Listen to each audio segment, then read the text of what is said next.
Thank you. Good morning and welcome to this distinguished public lecture. I am Priyanka Chandra. I teach politics and international relations at the Jindal School of International Affairs, OP Jindal Global University. The Jindal School of International Affairs, as you know, is a fast-growing school. We have a growing number of students, which at the moment is somewhere approximately around 600 students across our bachelor's, master's, and PhD programs. The master's programs that we offer are bachelor's in global affairs, bachelor's in political science, and bachelor's in diplomacy and foreign policy. Through a mix of a diverse range of subjects offered by an interesting mix of academics, theoreticians, political scientists, political economists, along with practitioners and diplomats, we're able to transcend methodological boundaries in order to teach students and present to them a holistic understanding of theory and praxis in international relations, but also the larger global political concerns. I'm very happy to say that in doing this, we're able to transcend disciplinary boundaries and provide innovative courses. And our students have time and again shown exemplary performance in the same. And especially understanding what is happening both in the field, so to speak, and at the grassroots level, it is very important to incorporate practitioners and diplomats who can talk about the experiences that they've had. And therefore, it is a special honor for us at JSIA to welcome today's guest, His Excellency, Mr. Alex Ellis, the British High Commissioner to India. His Excellency has been appointed as the British High Commissioner to India now, and before this, he worked as Deputy National Security Advisor for the Integrated Review on Foreign and Security Policy. He was also Director General in the Department for Exiting the EU for 3 years. Among his many accomplishments, I'll briefly state that he has extensive experience in security issues, EU strategy, and so on, including with Director General responsible for the UK-EU security partnership, international agreements with the UK's closest partners, and domestic and EU engagement on Brexit. He's been the British ambassador to Brazil and Portugal before India, and Director of Strategy in the Foreign Office responsible for developing new tools for improving FCO and government policy.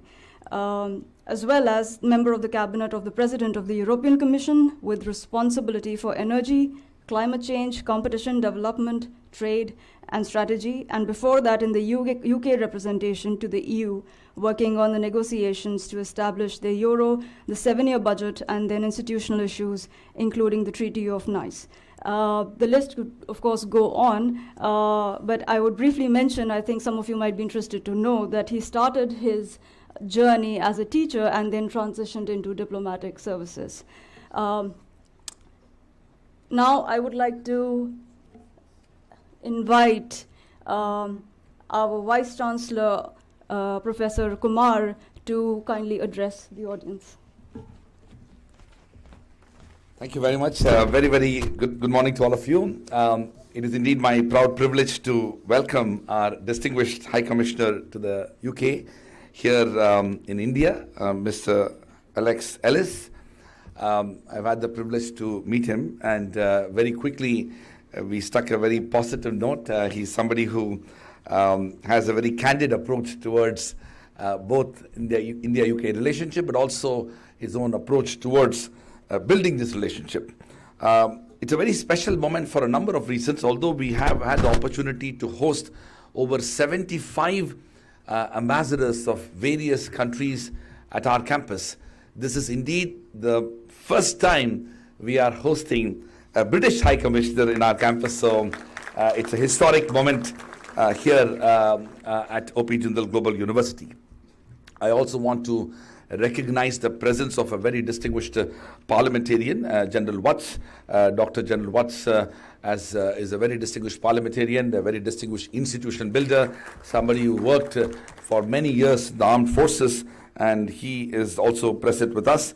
I also want to recognize President Mr. Rana, a very distinguished lawyer who has also joined us today from outside the university, who are participating in this event. I want to thank the British High Commissioner and indeed his office and also other people who were involved in this visit, including the Jindal School of International Affairs, the Dean, Dr. Sriram Chaulia, the Jindal Global Center for G20 Studies, the inaugural director of which is Professor Ambassador Mohan Kumar, both of whom have contributed to the organization of this event today. I don't want to take too much time, but I want to say that for all the students here in particular, I want to mention that one of the remarkable aspects of the India-UK relationship is both the historical and the umbilical cord that connects both these countries, but also the extraordinary evolution of the relationship through some of the great contributions of the freedom, the leaders of the Indian freedom movement, many of whom had the opportunity to study in the UK. The father of the nation, indeed, Mahatma Gandhi studied in University College London. Several other leaders had the opportunity to study in the UK. Of course, our first Prime Minister, Pandit Jawaharlal Nehru, but also others, and the names I'm sure you are all familiar with. But for many parts of the world, even today, it is struck by the fact that how can India-UK relationship be so strong, so deep, so pervasive, especially when we had to deal with over 200 years of colonial struggles and India's effort to seek freedom and protect civil liberties and uphold human rights. That journey that India had before 1947 and the last 75 years of Indian evolution speaks volumes about several things. It speaks volumes about the extraordinary vision and the sagacity of the people who led the freedom movement, that India remained part of the Commonwealth. It was so easy at that time in 1947 to decide that we simply should not have nothing to do with our past, and we need to have created a new idea, a new vision where all connections to the colonial power had to be thrown out, but we didn't do. We built that relationship, we built that evolution, and today I have to say that among the post-colonial relationships of the world, India-UK relationship is one of the most defining relationships for the last 75 years, and I do believe the future as well. In no small measure, education plays a very significant role. I had the privilege to study at Oxford University, but I must tell you, the High Commissioner, that in the run-up to your visit, we were looking up our data and seeing what is our other forms of relationship, and out of the 1,000 plus faculty members full-time who work in this university, 265 plus are graduates of British universities. That's over 27% of our full-time faculty members, the single largest representative university system in the world, which is here. We, of course, and these are the graduates of, and that's also a very select group of institutions: University of Oxford, University of Cambridge, London School of Economics, University College London, King's College London, University of Sussex, Queen Mary, University of London, and with the dominance of both Oxford and Cambridge in this. We also have nearly 60 students who have more recently had a short-term study abroad program at various universities in the UK, and I'm only giving you data for the last couple of years. We've hosted delegations of vice-chancellors from University of Bristol, University of Glasgow, Liverpool John Moores University, University of Reading, Royal Holloway University, University of London, Durham University, Newcastle University, Nottingham Trent University, King's College London, University of Birmingham, and Universities UK International and UK Department for Education. Of course, generations of Indian students have been richly benefited by the presence of the British Council in various cities across India.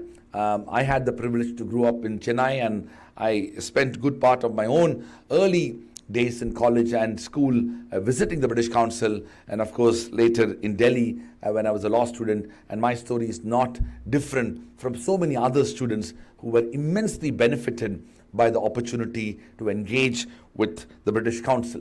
Unlike many other embassy presence, which focuses a lot more on trade and investment and strategic relations, the British Council has been playing a very pioneering role in promoting the idea of international education and creating opportunities for millions of Indian students. Several of them have the benefit of scholarships and fellowships to study at the leading British universities. I myself got the Rhodes Scholarship. I simply couldn't have afforded to go abroad. I come from a middle-class family. My father is a professor and my mother is a government doctor.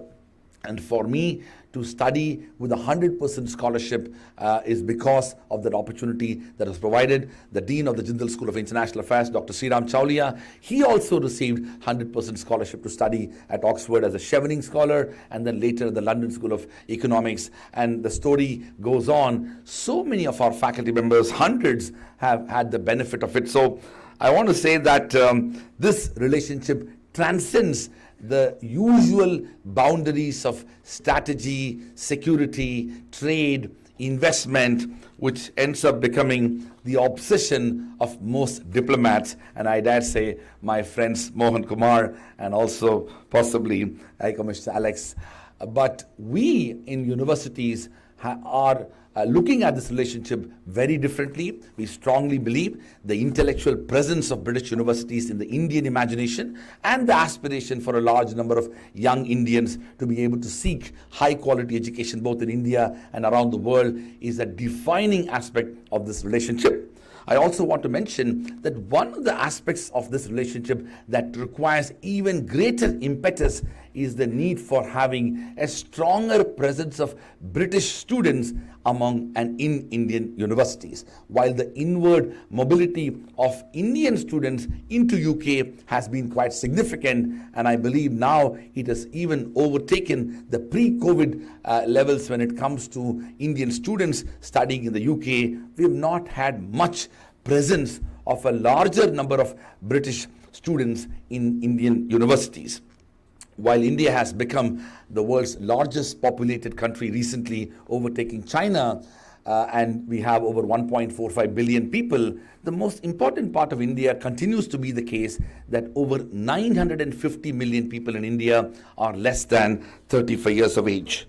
High Commissioner Alex Ellis is not less than 35. I am not less than 35. Mohan Kumar is not less than 35. Sriram Chaulia is not less than 35. But all of you are.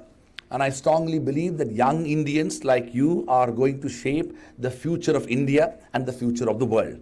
While most parts of the Western world will become older, when most parts of Eastern world, including India and China and Japan, will become older, India will be younger and will be younger for a longer time. That means the opportunity for young British students to engage with Indian students in university campuses across India becomes an imperative as they look at the future, and that is something that we need to work harder. With those words, I want to extend my heartiest appreciation and deep gratitude for taking the time out for our distinguished High Commissioner, who has numerous responsibilities given the widest canvas of this relationship, for him to take out time to be with us here in Sonipat in Haryana and to be part of this interactive session. So once again, my heartiest greetings and welcome to His Excellency Mr. Alex Ellis, the British High Commissioner to India. Thank you.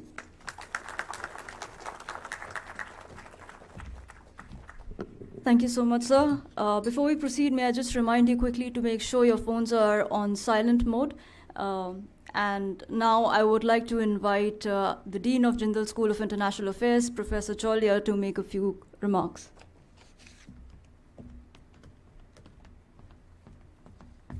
Thank you, Professor Chandra. On behalf of the School of International Affairs of O.P. Jindal Global University, I'd like to extend a special welcome to His Excellency, the British High Commissioner to India. He's already been introduced to all of you, so I think the exposure to practitioners that our students have been getting over the years is one of the hallmarks of JSIA, and it's really a privilege and an honor to have somebody of Excellency's stature to address and to engage with our students. This is the USP of the Jindal education. And we often talk about academic excellence and extracurriculars and all that, but this direct engagement with practitioners is something that I would hold in the highest level. And to be frank, all the eminences on the dais who are from India have studied in top institutions in our own times, but we never got this much access to practitioners of diplomacy. So it's really a privilege and an honor for us, and I want to thank His Excellency for taking out more than half of his day for us. It means a lot. UK-India relationship is big and is growing, and in fact I had a small a bit part to play in it recently. Excellency, your Indo-Pacific Thinkers Forum had invited some Indian opinion makers and scholars, and I was in a group recently, a few weeks ago, in London and Cambridge, and we had an extended dialogue with the Foreign, Commonwealth and Development Office. It's been renamed. We were used to the FCO, but it's now called FCDO. It's part of an internal revamp in the British government. So we are talking about the UK's role in the Indo-Pacific and what more India and the UK can do together in the context of this integrated review refresh, which is a policy document of the UK government. The UK government has also recently announced its new updated China policy, and all these of course are linked. So we had long discussions, and I just want to mention a couple of areas. The obsession that Vice Chancellor was talking, that we in the IR community have for strategic issues, but that's important for as well. And the couple of these strategic convergence points, one was the defense, and there's more of an emphasis on UK-India defense cooperation, and especially in light of the ongoing war in Russia, in Eastern Europe between Russia and Ukraine, and the Western sanctions. There is potential for India to diversify further away from Russia when it comes to weapon supplies going in to the future. And I think there are some specific segments and sectors where the UK could come in and become a bigger player than it is right now.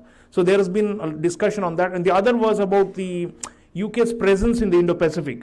It's far away, right? It's thousands of miles away, but then they have territories in the Indian Ocean region, and they have historical linkages here, they have investments, and they are showing an intent as part of their Indo-Pacific tilt or outlook, just as the Europeans are doing. So we were talking about resilience missions where India and the United Kingdom could jointly support infrastructure and coastal surveillance and other IT and other needs of countries in the Indian Ocean region, especially countries where we've both had historical ties, like let's say the Maldives or Sri Lanka, Myanmar, Bangladesh, and so on. And I think there is a lot of potential for India and the UK to jointly do work in third countries so that we can really realize the full benefits of our strategic partnership. So these are a couple of interesting new areas where I think there was an era. I mean, you were not all born, and I was too young when actually we were wary of British and American presence in this region. There was a time, and especially in the Cold War period, we didn't want a Western influence, quote unquote, in our backyard. But now it's completely changed. The scenario has changed, and some of it is linked to China's rise, but some of it also links to new economic opportunities that beckon in this region for European countries, and the UK as well. So a lot of changes are happening, and you're witnessing that. And Excellency is actually posted in India at a critical takeoff time, it seems. I think the next 2-3 years, we're going to see bigger announcements, not just the free trade agreement, but also more on defense, more on joint triangular cooperation in third countries. So new emerging avenues are rising in the UK-India partnership, worth studying. And of course, France is in a way a bigger player in our Indo-Pacific strategy. I'm writing a new book called Friends, India's Closest Strategic Partners, where France has a full chapter. And I do hope that maybe in a year's time, there will be more meat on the table for me to even have the UK a full chapter for the book. But France already is there in a bigger way. But I think there are certain niche areas in high tech, in defense, and also in services where the UK has its edge and is even superior to France in some ways. So there are many ways in which I think they can come in And the best part is, in terms of attitudes, already the Vice Chancellor spoke about our openness through the Commonwealth and all that, but I think it's even more open today, India, than before, because of the strategic environment we are in. So UK-India strategic partnership is going to go up, and you're all witnessing it and learning from a person who's actually steering this relationship forward. So again, welcome, Excellency, to Jindal University, and we look forward to learning more from you. Thank you very much.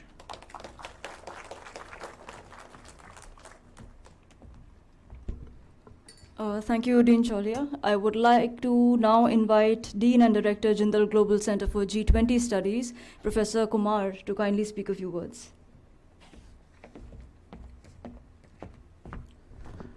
Good morning. It'll be a few words. Distinguished people on the desk, students, I think it's fantastic to have the High Commissioner, so I join others in thanking him. I merely want to make 3 points. One, the G20 Center will stay on and it will outlast India's presidency. So I'd like to be in touch with the High Commission of the UK here so that we can try and see whether we can do some more things on the G20 area. Something about the High Commissioner, I think he has been formally introduced and I'd like to introduce him informally.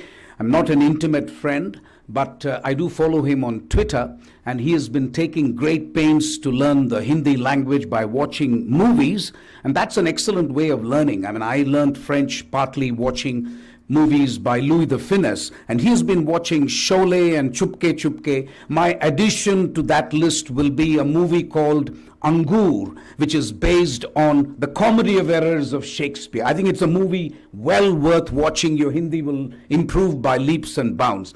I think the other thing that impressed me about the High Commissioner was he's a choir singer. I don't sing too badly myself, but it's interesting to have ambassadors also excel in areas that are not directly related to their field. It's highly therapeutic, and it's also can bring people together. Last but not least, I just want to make a couple of points on the Commonwealth. The Vice Chancellor rightly said about India's policy towards the Commonwealth and so on. In countries like Australia and even Canada, there is a Republican sentiment, if you like. You know, it's a bit anti-monarchy and so on. What I am delighted about is that India, actually, nobody is really even articulating remotely the point of view that we should be, distancing ourselves from the Commonwealth.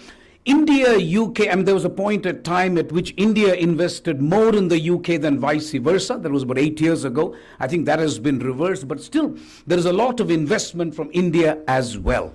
I think India, UK now are by far the two major economies. I'm not even getting into the technical point about whose GDP is bigger. That's not relevant. As long as UK, India are the two biggest economies in the Commonwealth, I sincerely believe something can be done in the area of Commonwealth. Not a free trade agreement, because I know FTAs are the fashion, but FTAs are awfully difficult to negotiate. I do, by the way, sincerely hope that India, UK, I'm hearing good things, High Commissioner. I don't know what you are hearing from the UK side, but from our side, the EU is going slowly, but there is every expectation that the FTA with UK will be finalized before the end of the year. That will be fantastic if it happens. But I think in the Commonwealth, India, UK can try to set some norms in the area of digital commerce, in the area of climate change, and in the area of outer space. I genuinely think UK and India can work together with other Commonwealth countries. So with those words,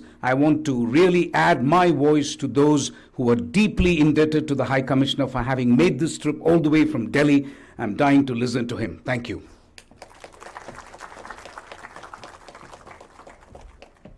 Thank you so much. And now I would like to invite His Excellency, Mr. Alex Ellis, for his lecture. Over to you, sir.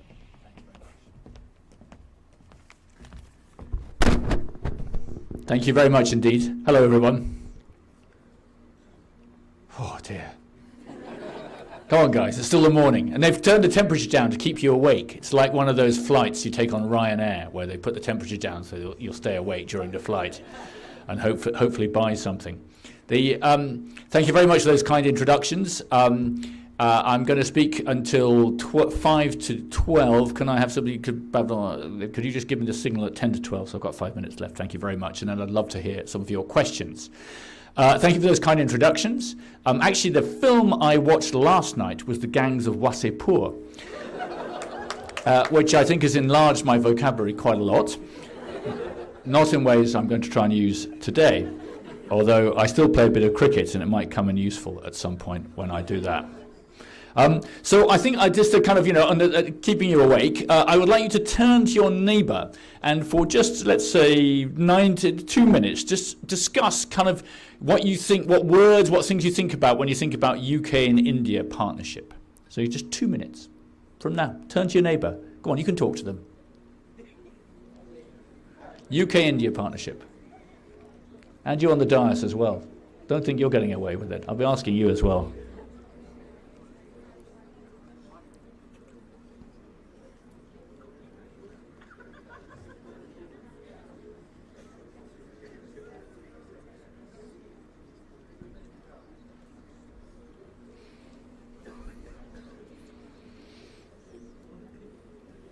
Got to talk to each other.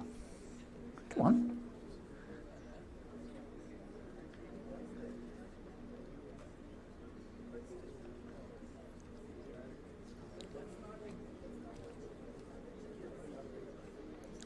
All those playing on their phones during these 2 minutes will be asked the first question.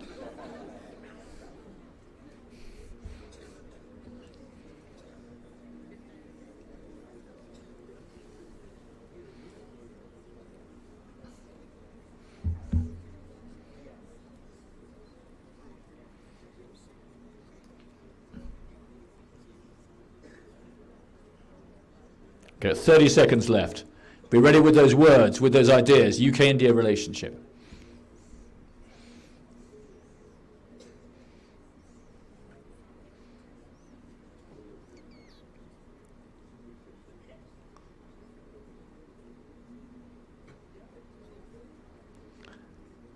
These rows seem very... You think you can get away with this, yeah? I'm going to be asking you, the guys, the first questions. These 2 rows here, no communication going on there. There you go. Excellent. 2 minutes up. You can tell that once upon a time I was a history teacher.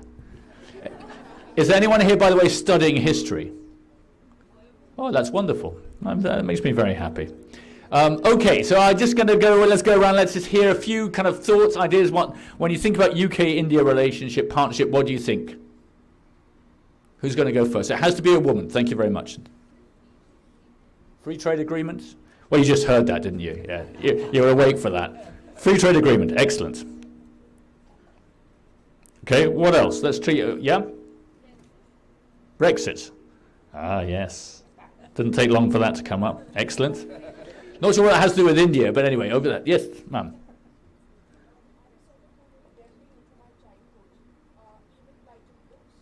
Enid Blyton. Oh, yes. Agatha Christie. Fantastic. Let's go up here. We've had Enid Blyton and Brexit. They don't often come up in the same sentence. What about you guys up here? Anyone up here? People-to-people exchange. Okay, let's try. So 3 more. Come on. Yeah. Trade and investment, where India is the second largest investor. Yes, that is true. Thank you very much. What else? What else do you think about when you think about UK and India? Prime Minister of the UK.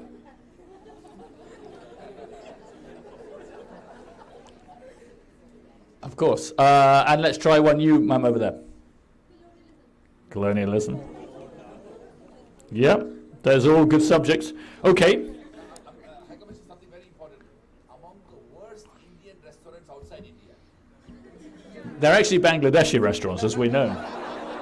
Okay, food. All right, so free trade agreement, Brexit, Enid Blyton, people to people, our Prime Minister, colonialism and food. Let me try and cover some of those topics by 5-2. Great, all right. So I'm just going to speak a little bit about what I do and a little bit about how I do it. Are any of you interested in joining the Indian Foreign Service, or indeed any other foreign service? Sort of. You're kind of cautious. Maybe. All right. So what I'll try and do is talk a little bit about how I do this job as well as what I do. And obviously I have a very distinguished ambassador here in Ambassador Raj, an ambassador here. But I want to just try a little bit of what I'm what I think I'm here to do. So none of you mentioned, very interestingly, perhaps, I don't know if it's good or bad, none of you mentioned the royal family. So what happened on Saturday? There you go. Okay, so let's start with the coronation. And I think that event tells you a little bit about my country, and it tells you a little bit about the UK and India, I would say. So that is the first coronation we've had in 70 years. We don't change our head of state too often. And it's a very old ceremony. The first coronation ceremony of that kind is done roughly when? History students, do you know? It's actually before. It's about 970. So before the Normans invade the UK. Remember that my country is basically invaded by the French and the Danes, and our language is a mix of those two languages. So it's a very old ceremony. Did any of you watch the ceremony? Did you watch all of it? It goes on for quite a long time. I watched all of it, of course. In the ceremony, there's a very weird. But do you remember? Did you, as it were, not watch the bit which you're not allowed to see? Do you know what that is? The anointing, the holy oil, which is placed, I think, on the chest. I think it's very embarrassing when people know far more about this than you do, or very helpful. One of the tips of leadership: always hire people who know more than you. It helps a lot. Exactly, and. That is done with what? What is the object with which the Archbishop of Canterbury conveys the oil?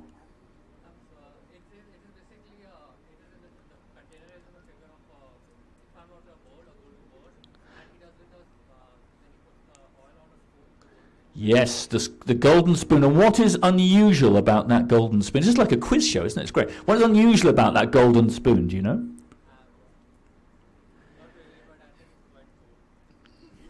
It's old. It is the only surviving coronation object which survives the English Revolution of the 1640s. Oliver Cromwell, we go Republic early, much earlier than everyone else, and Oliver Cromwell burns. He basically melts down the crown. He melts down everything apart from the spoon. So the spoon is the only thing that survives. So this is a very old country, like in a way your country, very old country, the UK, in its different forms. And the coronation tells you that. At the same time, it's not a country which stays still. Now, I don't know if you noticed as you were watching, or perhaps doing something else whilst this was going on, but there's a thing in the coronation ceremony called the regalia, the presentation of the regalia. Do you know what regalia is? I like that hand gesture. What is that? What is that the hand gesture for regalia? I love that. Literally, the things of the king, the objects of the monarch. Actually, not of the king, I should say, of the monarch. And they were presented. Anyone else apart from the man who knows everything over there? Who presented that regalia? Did anyone spot who was presenting that regalia? There was something significant about those people. Those of you who watched the coronation. Okay, they were presented by 4 members of our upper house, 4 members of the House of Lords, and one is Jewish, one is a Hindu, one is Muslim, and one is a Sikh. And you saw much more, although the oath of the monarch in the UK is pretty kind of hardcore, the Protestant succession, you saw a great deal more of different religions taking place in that ceremony. And then finally, another little thing which tells you this is a different country. Who read from the Bible? Yes, the Prime Minister. And the Prime Minister is a Hindu. Born and bred in the UK, but his mum and dad both came from Kenya, I think, Kenya or Tanzania, I can't remember which one. And grandparents came, at least one set of grandparents came from not too far from here, up in the Punjab. So it's a kind of, there's a sense of both tradition, but also of great change inside my country.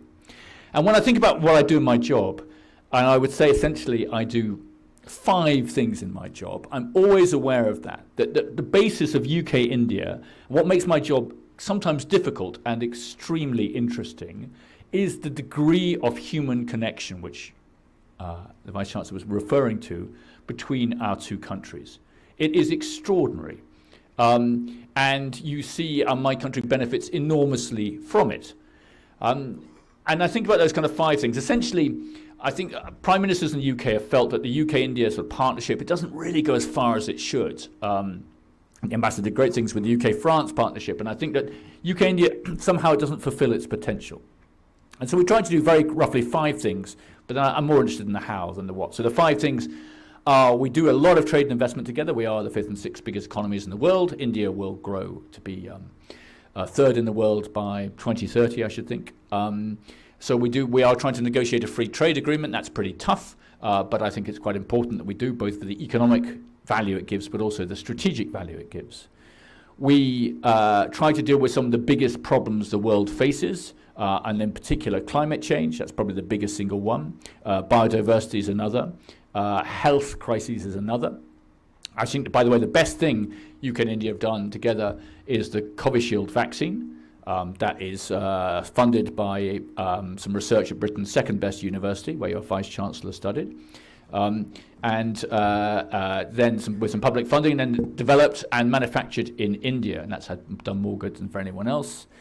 But India will be one of the countries most affected by climate change in the world. It will have I'm afraid, guys, in your lifetime, the consequences of climate change are going to be very, very apparent all across India. But certainly in this part of India, I think it is already being affected, actually, in terms of water, and will be even more so. So we do some things about trade and investment. We do some things around climate change. We were just hearing a bit about defence. Defence will become increasingly important, I think, in defence and security, because you didn't get a choice, but you get to live in quite a risky neighbourhood. I would say Europe is relatively peaceful by comparison, although Russia invading Ukraine has obviously been a tremendous shock to all of the continent of Europe. And I'm very happy to talk about in questions why that's such a big deal. But it's an incredible thing. I'd never imagined that would happen, actually, in my lifetime, that you would have one country just invading another inside Europe. We do things on the human connection. And the human connection, India is the #1 country in terms of students coming to study in the UK. It's overtaken China this year. And that's partly because we do have absolutely superb universities, and also people like the experience, I think, of studying in the UK. We have different kinds of visa routes. So India would be #1 for all the different kinds of visa we have in the UK. That is student visas, I've just referred to, skilled worker visas, visit visas. India is #1 in all of those. That's not so surprising. You're a very big country.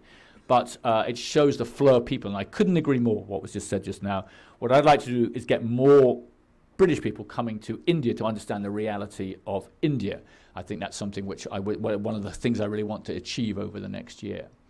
And with the good comes the bad on the human flow. Some people who are not so good come into the country, get some illegal migration as well. That's a big political issue in the UK, and India is now coming to the top of countries. It's #3 of countries which are Indian nationals taking small boats to go across the British Channel to go into the UK illegally, and that is a problem.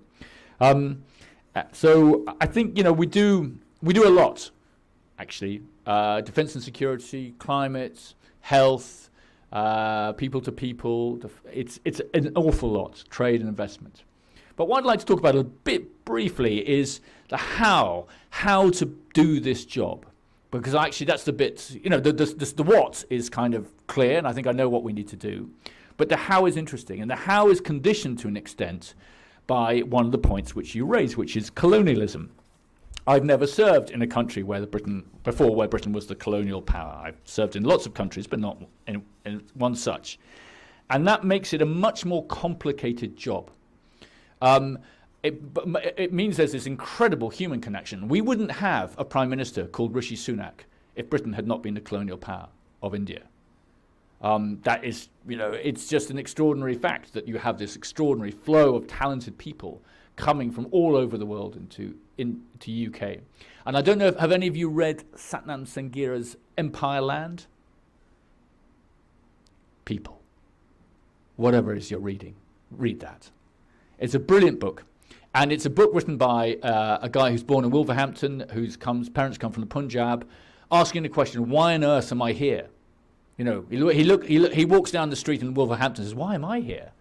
And it's a really good investigation into this relationship between the UK and countries which were once its colonies. But it does make it trickier. And it means I have to tread, I would say, more carefully in this country than I have in any other. And occasionally the communications people in the High Commission remind me that I should be treading carefully. When I asked on Twitter what films I should see, and number one came Sholay, which very, very embarrassingly I then confused with Cholay when I was writing it in Hindi. Sorry about that. I do like Sholay and I do like Cholay as well, both. They were rather good together when I had them. And Chupki Chupki and the Gangs of Waseypur, I should say part 1. I'm looking forward to part 2 soon. And everyone said, you've got to watch Lagan. Yeah, okay. All right, so you can say it, that's fine. I have watched Lagan. And there's a guy who follows me on Twitter who says every time, I want you to say the following words, which I'm never going to say in public, which one of the perhaps less sympathetic British characters says to the cricket team. So there is a kind of element of having to be quite careful about what I say and be aware that people of the sensitivities around history, which to be honest, I think most people look forward, that they're always looking ahead. India is a country which looks ahead on the whole, I would say. But it's there, and there's no point pretending it doesn't. So when I go to Amritsar or somewhere like that, I have to be, very conscious of that, or to other parts of India as well. So how do you kind of go about doing my job? I think, my sort of tips for any aspiring ambassador or former ambassador, doesn't need any tips, but let's try. You've got to, any country you go to, how many of you lived outside India? Okay. I think number one, you've got to try to understand the country you're in, and that requires a lot of knowledge. You just have to gain knowledge. And one of the reasons why I think universities are so important as institutions is they are holders and developers of knowledge.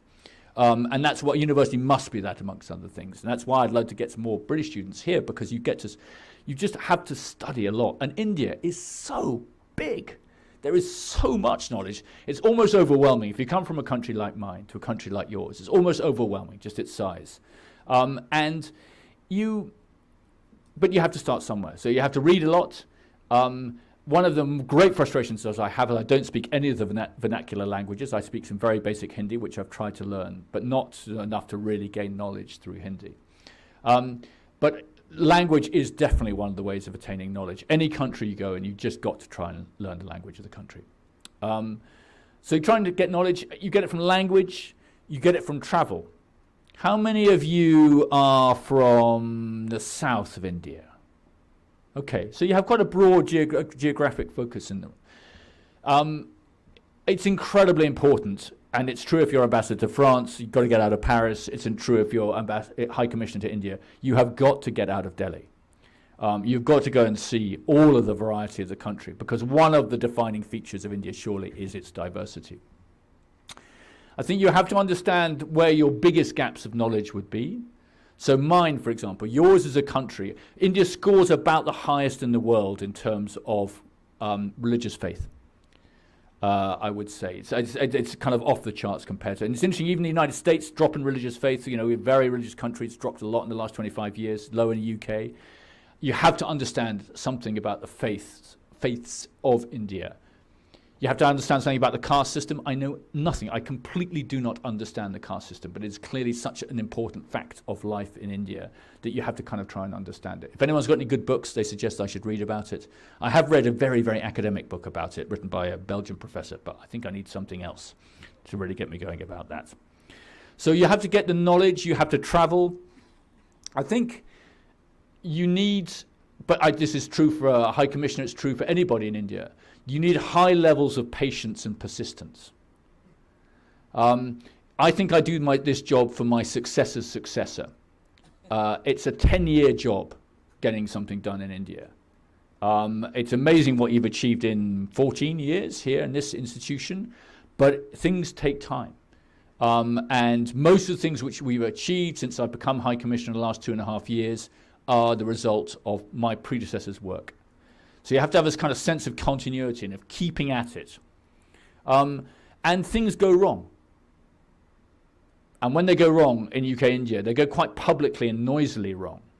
I'll give you two examples. One was, and I'm sure some of you will have seen this, the recent attack on the Indian High Commission building in London, and where some windows were smashed in and one of the members of staff was hurt. It was disgraceful that happened, but that provoked, and unsurprisingly, a great deal of anger on the Indian state.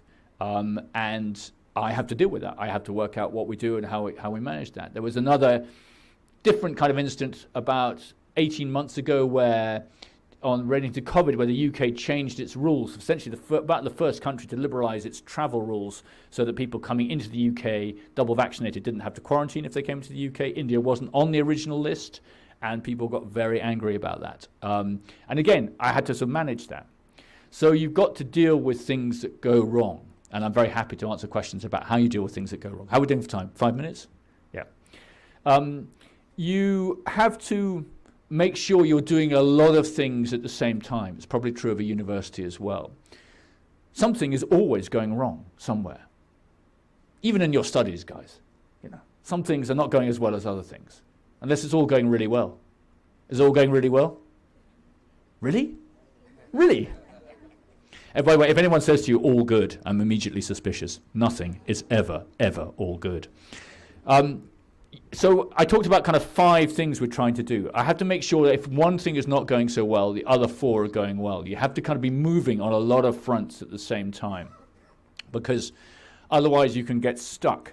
And sometimes there's very political, there's very public things. I talked about the Khalistani extremist attacks on the High Commission. I talked a bit about the COVID, changes in COVID rules. You can get quite stuck on those, but you need to keep going, I think. So you need to be very broad in what you do as well. A few other things I think you can do as a High Commissioner. You don't have to do as a High Commissioner or as an ambassador. I try to show respect for the country. I think you have to do that wherever you go, to be honest. And one is you have to take it on its terms. One of the problems which I think British diplomacy has is we have this vaguely superior assumption that everyone everywhere wants to be us and wants to end up like us. And that is quite arrogant.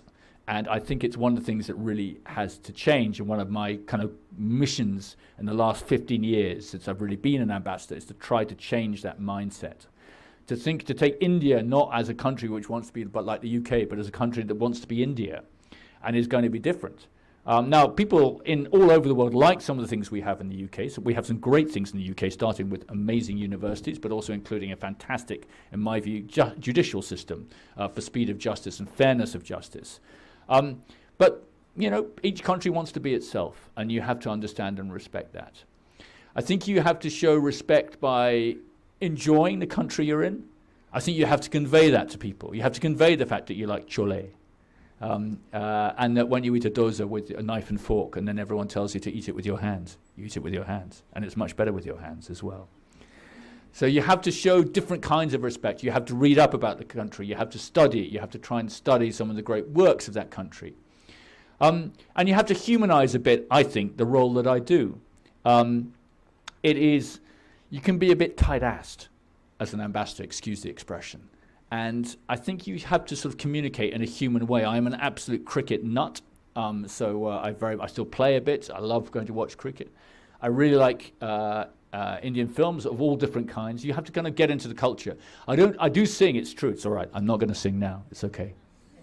But I don't really know Indian classical music, and if there's one thing I'd like to start to do is to try and learn Indian classical music a bit more. The other thing which I see and I notice about Indian culture is Indian dance. Which is such a big thing here, and you really see it, a lot of it, and I don't know it very well. You have British versions of it, kind of adapted, but that's something else I'd like to learn more about. So I can talk to you forever about the what, about the free trade agreement, about the climate change and all the great things we're doing together. But actually, I think the interesting thing in any job is how do you go about doing it? The plan, I say, is not that hard. The means are sometimes hard, but the plan is not so hard. It's how you actually execute it and what you do when things go wrong, as they always do, which I think is the most interesting thing about work. I'll just finish with one thing. I must be coming to my time up, I think. But look, the guy next to you is nodding as well. You've had enough, haven't you? My God. Tough crowd. There's a good story about former British Prime Minister, Tony Blair. And he's feeling a bit sort of fed up. I worked for Tony Blair for a while, indirectly. And he was getting a bit fed up. And he was sort of moaning to Bill Clinton, who was then the President of the States, about kind of, you don't get any thanks in this job. And so Clinton just grabbed him and said, no, you will never get thanks. The job is the thanks. And I think that's very true. I often think about that, actually. The work is the win is another way. But there are lots of different ways of saying the same thing. But actually, in the end, it's in the doing of the thing where you get the great pleasure. And so I really enjoy my job. I find it quite tough, the most demanding job I've ever done overseas by some way. But the fun bit, a bit like you're studying, I know you all want to get fantastic grades and you're all going to be amazing. But actually, you'll find over time that what is the real value is actually the things you were doing while you were doing the learning. Because that is, the work is the win. However much I know you want to get the good result, the work really is the win. Okay, thank you very much.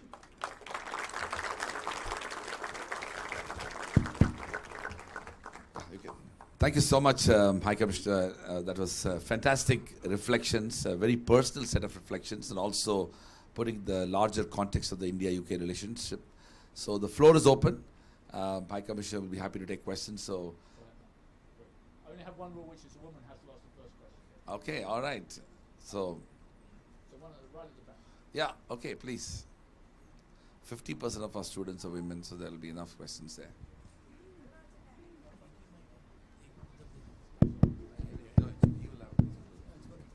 Thank you, Excellency, for your amazing speech. It was amazing. I would like to know your thoughts on the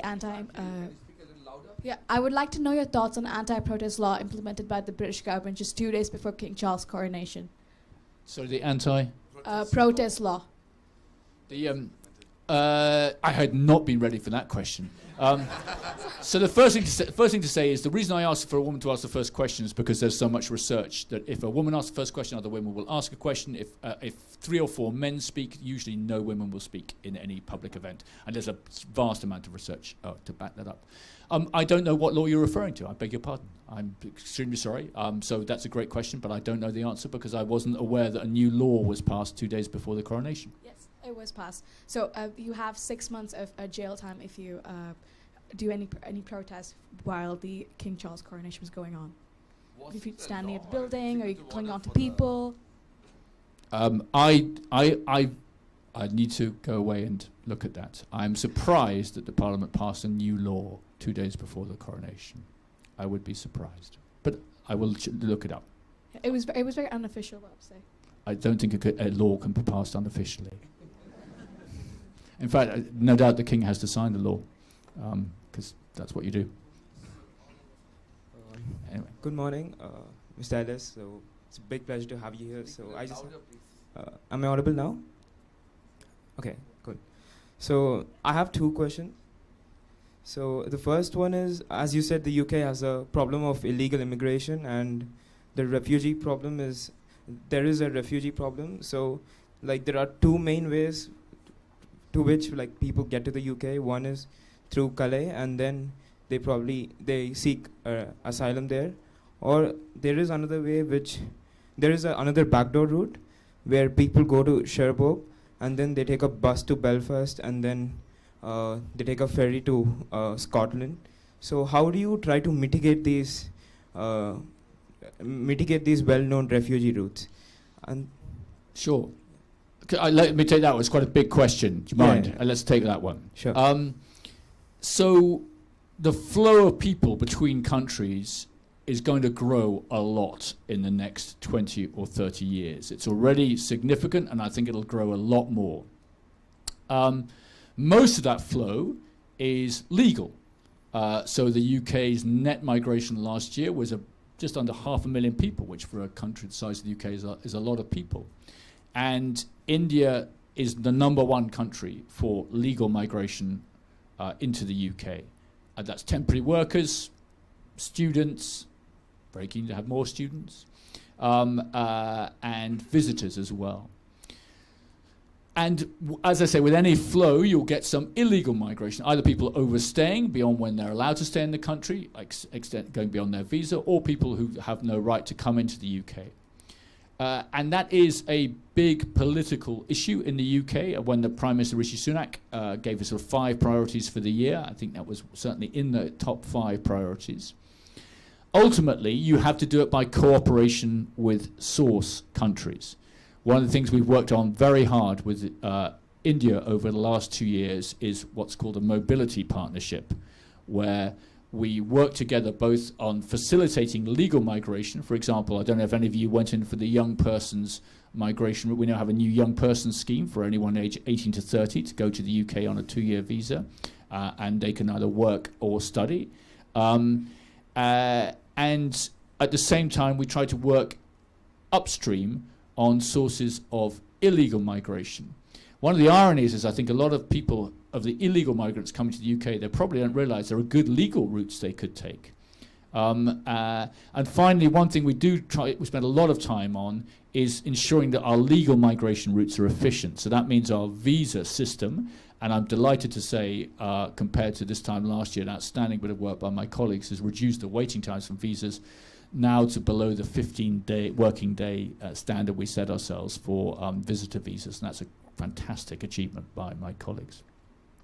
So that's a bit of a long answer. I think I'm going to give you one because that was quite a big question. Yeah.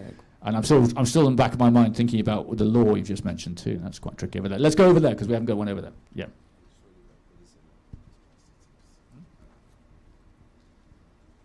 Good afternoon, sir. Sir, my question to you is regarding the recent deal which was signed by the NPCL, which is National Payments Corporation of India, and between PPR, which is a UK-based firm, regarding the promotion of UPI, which is the Unified Payment Insurance. So your views on it. Thank you. I really should have done some more research before coming to this. I think where you get the flow of people, which we were talking about, you're going to get the flow of money as well. So you have a lot of, you'll have a lot of investment actually between the two countries. And one of the things obviously India has done incredibly well in the last few years is to create efficient digital infrastructure. You know, I think India is rightly proud of that, and it'll be a big theme of the G20. Actually, I think India's actually leapfrogged countries, including mine, in the ease with which you can make payments to almost anybody using your mobile. So when I had recently the head of our Financial Conduct Authority, our main financial services regulator in the UK, he was actually thinking, how are we going to create connections which facilitate the use of payments between India and the UK? I'm interested if companies are doing that, because there's a huge market opportunity there. If you think about the number of Indian students in the UK, banking those students, insuring those students, facilitating payments to those students is going to be a big deal. And I know India is doing that with some other countries as well. Singapore, I know their digital payments infrastructure is connected. So actually, I'm delighted to hear it. I think we could do a lot more in that area. We're doing some work together with India, not on payments, but on digital health. You have some very good systems about how, for example, to use vaccination records and so forth. And we're trying to see if we can learn a bit from that as well. This poor guy at the front, he was... She has a mic, please go ahead. Okay. I wanted to ask that if China attacks Taiwan, then what would be UK's response? I'll avoid answering a hypothetical. So, but it's worth talking a little bit more about China. I might ask you what India would do, but then you're not the Indian ambassador or high commissioner. So we just published, and for those of you who are doing sort of strategy, I thoroughly recommend the Integrated Review Refreshed. Now, the Integrated Review was something I worked on when I was in my last job. I sat in number 10 and worked on that, and it's just been refreshed in light of the last 2 years. And it pulls out 4 big trends in the world, one of which is geopolitical competition, much sharper, much tougher than it was in the last decade. And obviously the rise of the Indo-Pacific, which is China, but not just China, India as well. So whether you like it or not, everyone is now interested in India. And they're also, as I think they have been in China for some time as well. And when I think about that question, I think a lot about Russia's invasion of Ukraine. Because I think one of the things the Russians concluded when the US and therefore others withdrew from Afghanistan was these people they're not up for it. We can kind of do what we like now because they're not prepared to stay. And one of the things that's really struck me, and I appreciate there's a debate in India, but it's pretty clear to me, Russia, an autocracy, invaded its democratic neighbor simply to take over its land, simply because it doesn't think it should exist as a country. And that has very big consequences, because if you allow that to happen, that is a pretty bad signal to send the world. And that's why I think European countries, not just European countries, have been so firm in their support for Ukraine. And no doubt the Chinese watch that as they think about what they should or shouldn't do. And it plays then into a big theme with integrated review and integrated review refresh, which is, how do you keep the Indo-Pacific peaceful, and how do you keep it open and free? How do you prevent coercion? And then one of those ways is you've got to have friends. If you look at Russia, Ukraine has friends. And Russia's a much bigger, more powerful country than Ukraine, but Ukraine has good friends. You need friends, and you need presence. And I'm very much looking forward to Professor Sriram's chapter on the UK and the Indo-Pacific, because actually we do have quite a big presence here now, and it's growing quite a lot. And so I can't answer your question directly, but what you always should be trying to do in strategy is to shape the circumstances in which things don't happen. And that, I think, is part of what we're trying to do, because you see the consequences, the global consequences of Russia invading Ukraine. Look what happens to energy prices the world over. Look what happens to food prices the world over. And that's why I think you have to try to shape the environment so things like that don't happen. All right, let's take 3 questions together, please. Thanks so much, High Commissioner, Excellency. It was great to listen to your insightful comments. I have 2 things to say, one suggestion and one question. So the first thing is, I am deeply, deeply happy that you mentioned caste and your discussion on caste. I would be delighted to show you in the library that we have a very nice showcase of books on Dr. B.R. Ambedkar and his writings. It is an excellent way to begin your journey into learning caste. I deeply appreciate when people who are learning in a culture come and appreciate the intricacies of our social life. So I'm very happy that you mentioned that.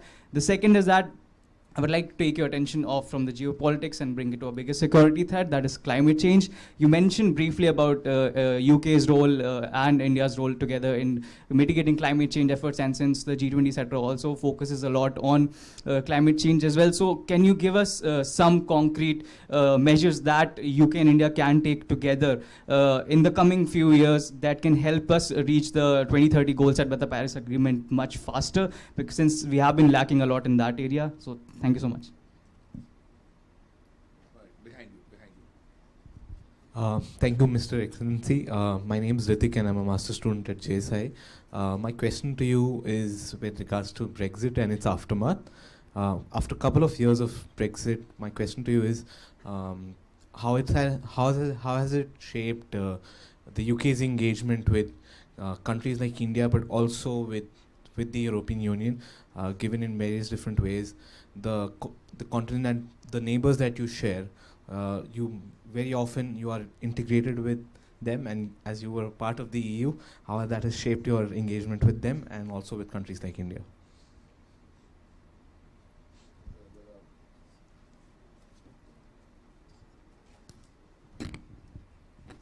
Good afternoon, sir. My question is regarding the potential long-term implications of the Northern Ireland Protocol for the peace process and political stability in the Northern Islands. Who's coming up with these questions?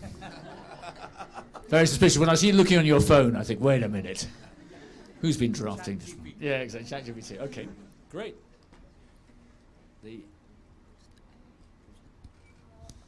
Sure. Oh, I think we've had 3. Nice try. Good going there.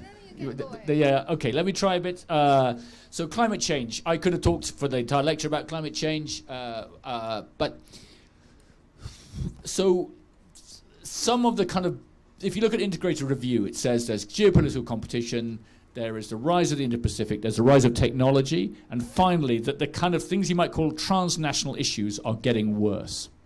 And that is true of climate change.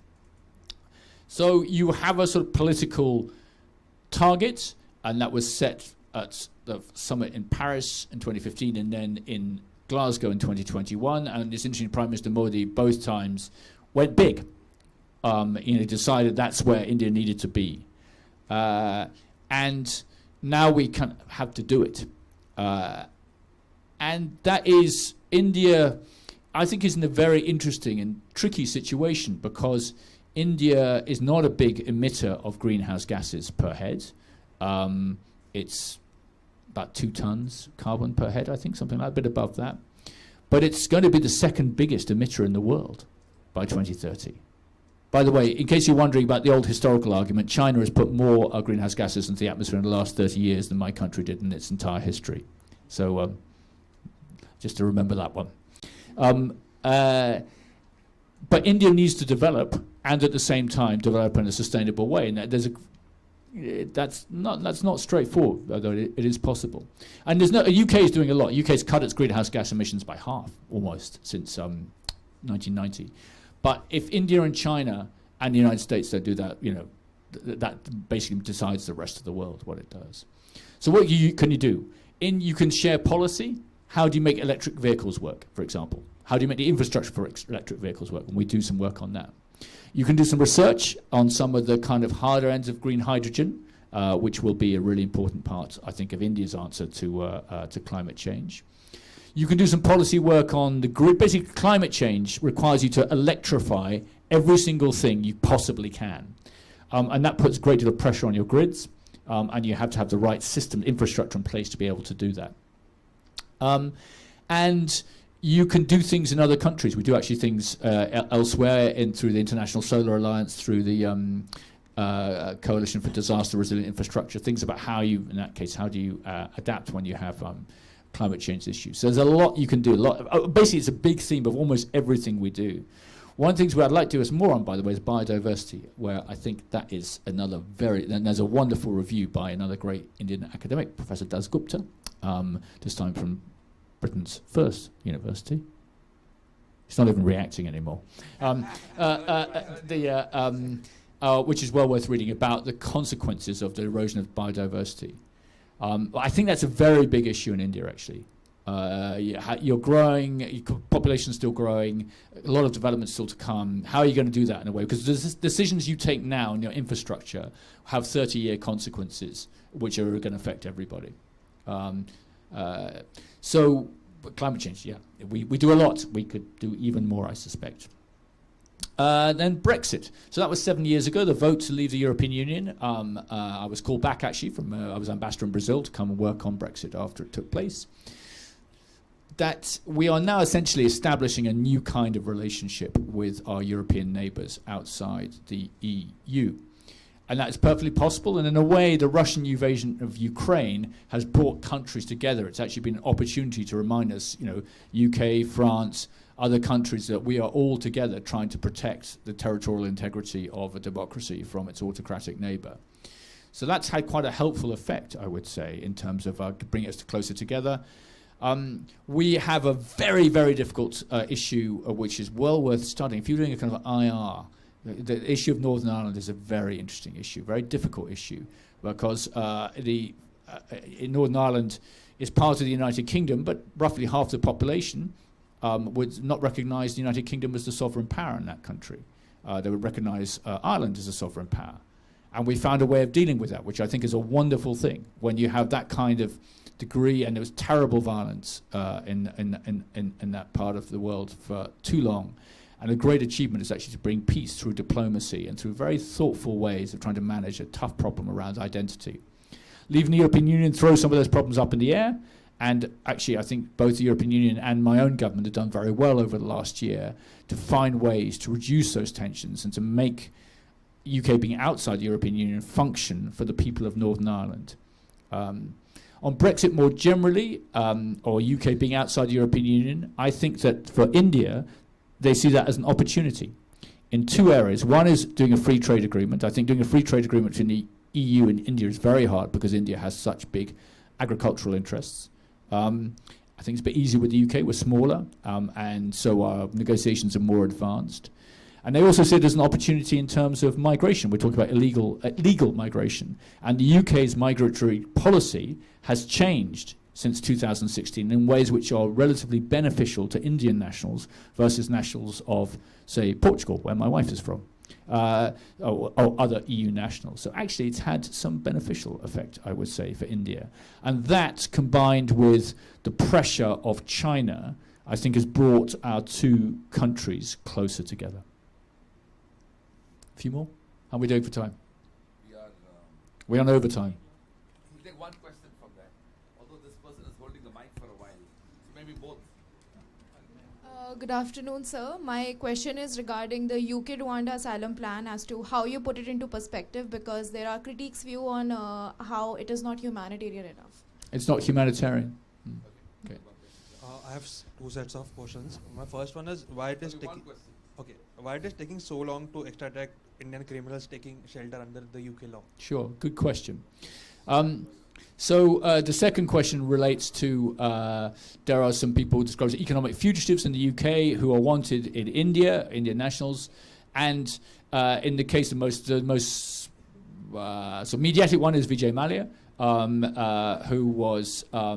whose extradition was ordered by the British government in 2019. But we have a system of justice, we have a legal system, and that case still works its way through the legal system. And that is slower than certainly the Indian government would like. Government ordered his extradition several years ago. As our former Prime Minister said once, the wheels of justice turn slowly, but they do turn. You have to respect the rule of law, you have to respect the legal system, that is something which I know is frustrating. And I also don't, in general, we don't want our country to be a place which is a place where people run to in order to try and escape justice. That's a very important part of what we, what the country we want is one where you have people coming in legally, but people who are wanted back in their own countries, if there are good grounds for returning them, they should go back. On our asylum policy, so you have to separate out different things. If we take within the general set, and I'm no good at maths, but the concept's a useful one, of people entering the UK, the very large majority of those enter legally with visas or in other ways, and that is great. And that is great for my country, and we have, as I've said, India topping all of the visa categories.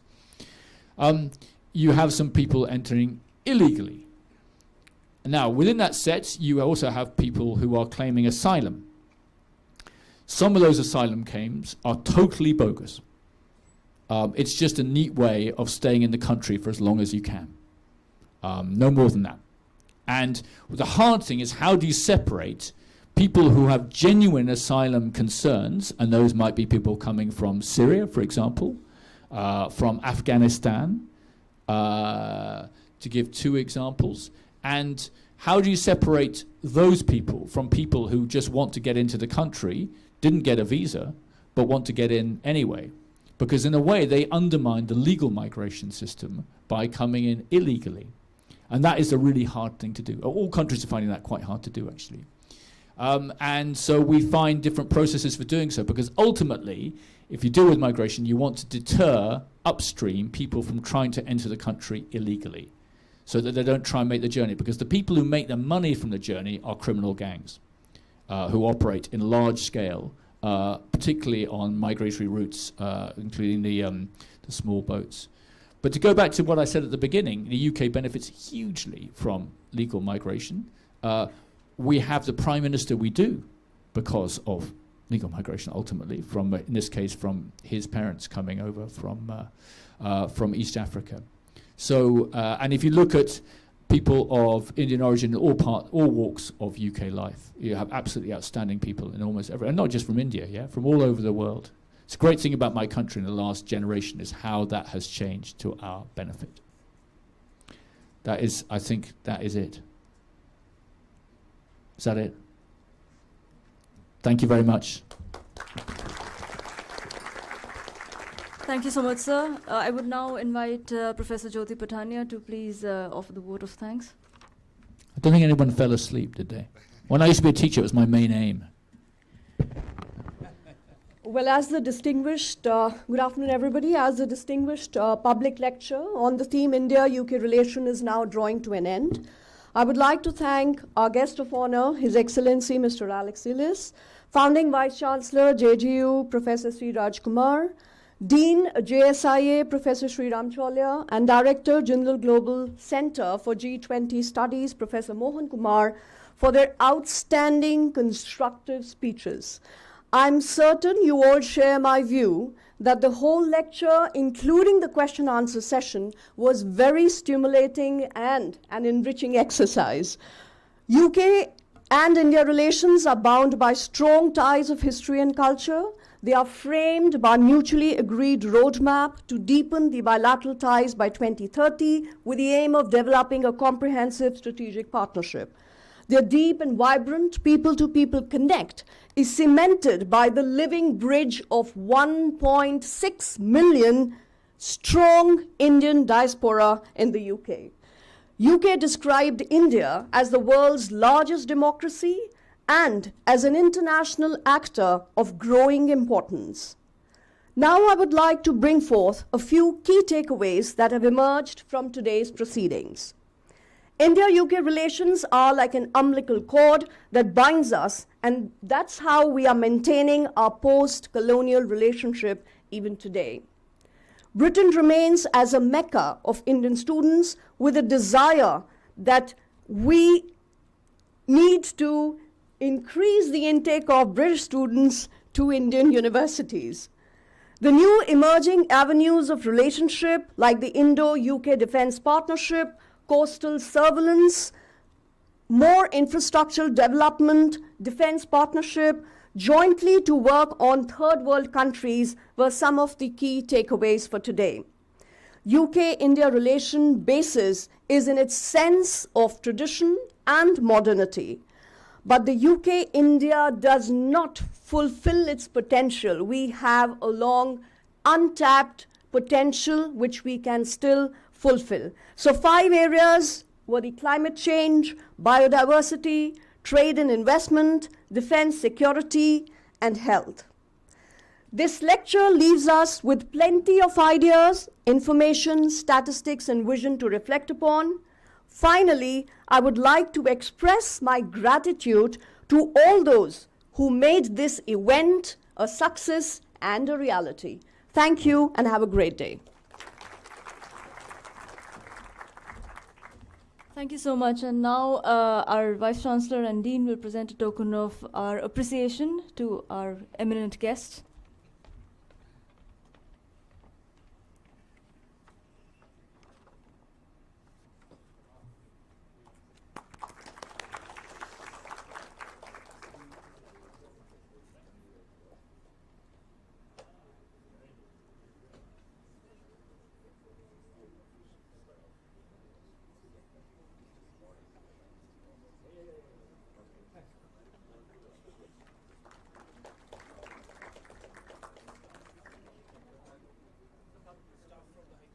Okay.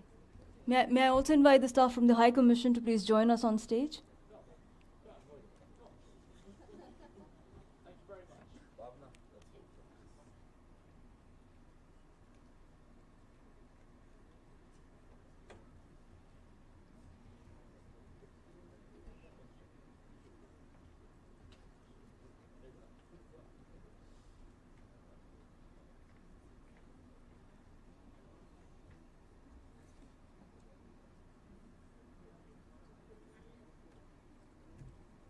Yeah.